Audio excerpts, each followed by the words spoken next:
This was shared by a user named Mason K_92 on a camping subreddit in 2019. Mason said it was supposed to be simple. Just a quiet weekend away. No stress. No noise. No distractions. Just him and his friend Eric, renting a remote cabin deep in the Appalachian Mountains. He found the place online. The listing looked normal. Basic wooden cabin. Fireplace. 2 bedrooms. Surrounded by trees. The kind of place people go when they want to disappear for a few days. Nothing about it stood out. That's what made everything worse later. Because there were no warnings. No bad reviews. No strange comments. Just a normal place. The only odd thing was how remote it was. The directions weren't straightforward. There was no clear address, just instructions. Drive past the last paved road. Turn left at a broken wooden fence. Follow the dirt road until it narrows. There will be no signal past this point. Mason said he and Eric joked about that part.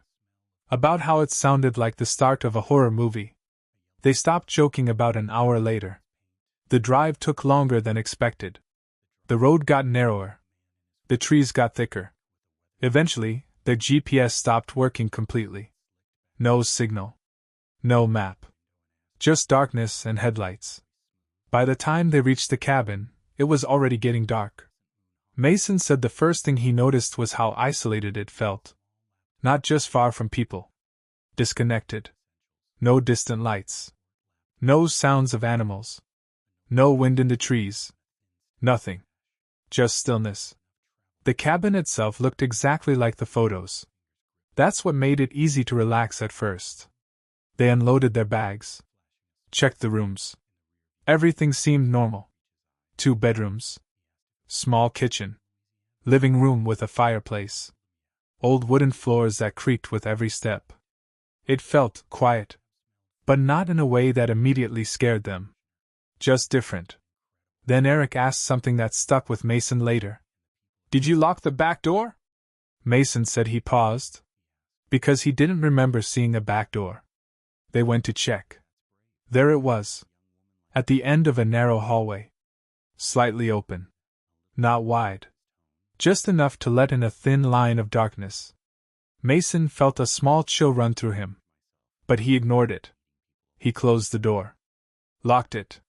Turned the handle twice just to be sure. Then they went back to the living room. The night started normally.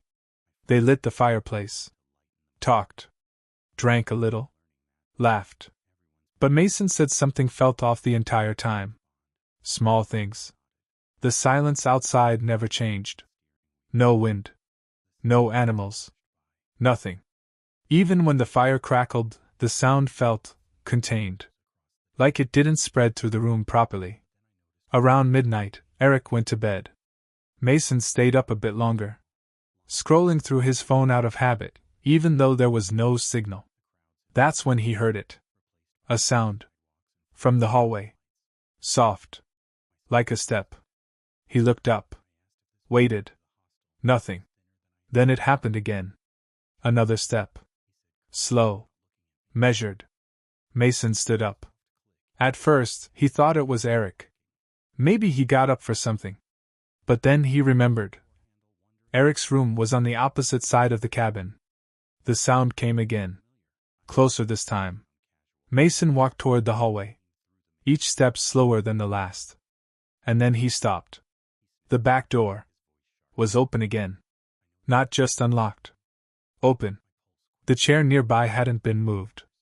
The handle still looked untouched. But the door was open. Mason felt his chest tighten. He was sure he had locked it. He stepped closer. And that's when he saw them. Footprints. On the floor. Not outside. Inside. Leading from the back door. Down the hallway. Toward the bedrooms. They were wrong. Too long. Too narrow. Like stretched human feet. The toes were too thin. Too pointed. And there were too many. More than one set. Mason didn't follow them. He turned immediately and went to Eric's room. Woke him up. "Someone's here," he whispered. Eric didn't believe him at first. But when he saw Mason's face, he got up. They checked the cabin together. Every room. Every corner. Nothing. No one there. The footprints stopped just before Eric's door. And then disappeared. Like whatever made them had simply stopped existing. They went back to the hallway. Locked the back door again. This time, they pushed a chair against it. Neither of them said much after that. They both knew something wasn't right. They stayed in the living room. Didn't go back to sleep. Around 3 a.m., they heard it. Knocking. From the back door. Slow. Even. Deliberate. Knock. Knock. Knock. Neither of them moved. The knocking continued. Not louder. Not faster. Just steady. Then it stopped. Silence filled the cabin again. And then, a voice. From the other side of the door. Let me in. Mason said. His stomach dropped instantly. Because the voice sounded like Eric. Perfectly. Same tone. Same pitch. But Eric was sitting right next to him. They both stared at the door. The voice came again. Softer. Closer. Let me in. The handle moved. Slowly. The chair scraped slightly against the floor. Eric whispered, "Don't touch it." Mason nodded. Either of them moved. Then, from inside the cabin, from the hallway behind them, they heard it again. Same voice. Same words. Let me in. Mason said that was the moment everything clicked. Whatever was outside was already inside. The knocking started again. From the door. At the same time, footsteps started in the hallway. Slow. Dragging. Moving toward them. They didn't turn around. They couldn't. The voice from the hallway came closer. Let me in. Now it sounded like Mason. Perfect. The footsteps stopped just behind them. Close enough to feel. Close enough to hear breathing.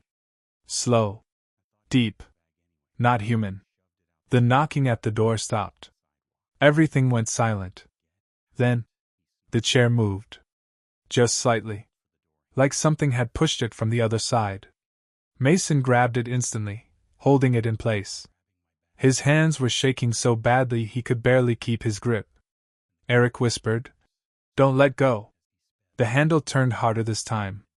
The door shook. Then, everything stopped. Completely. No knocking. No footsteps. No breathing. Nothing. They stayed like that until morning. Didn't sleep. Didn't speak. Just waited. When the sun finally came up, everything looked normal. The door was closed.